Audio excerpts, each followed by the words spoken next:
একদিন এই ভালুকটা তার স্কুলের ছুটি পেয়ে নাক ডেকে ডেকে ঘুমাতে শুরু করে দেয়।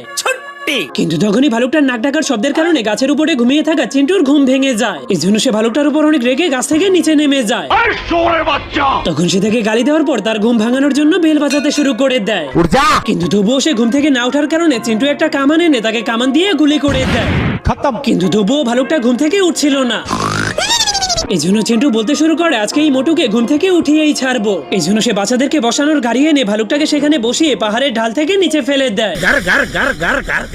কিন্তু তখনই ভালুকটা একটা তারের সঙ্গে ধাক্কা খেয়ে আবারও তার ঘরের ভিতরে গিয়েই ঢুকে যায়। এই জন্য সেই ভালুকটাকে তার ঘর থেকে বের করতে করতে সেখানে শীতকাল চলে আসে। এই জন্য এবার চিন্টু ভালুকটাকে বরফের উপর থেকে নিচে ফেলে দেয়। কিন্তু তবুও ভালুকটা ইউটার্ন নিয়ে অনেক বড় একটা বরফের গোলাতে পরিণত হয়ে লাকড়িগুলোকে ভেঙে আবারও তার ঘরের মধ্যেই ঢুকে যায়। এই জন্য এবার চিন্টু ভালুকটার পায়ের মধ্যে স্কিটবোর্ড লাগিয়ে তাকে বরফের উপরে ছেড়ে দেয়।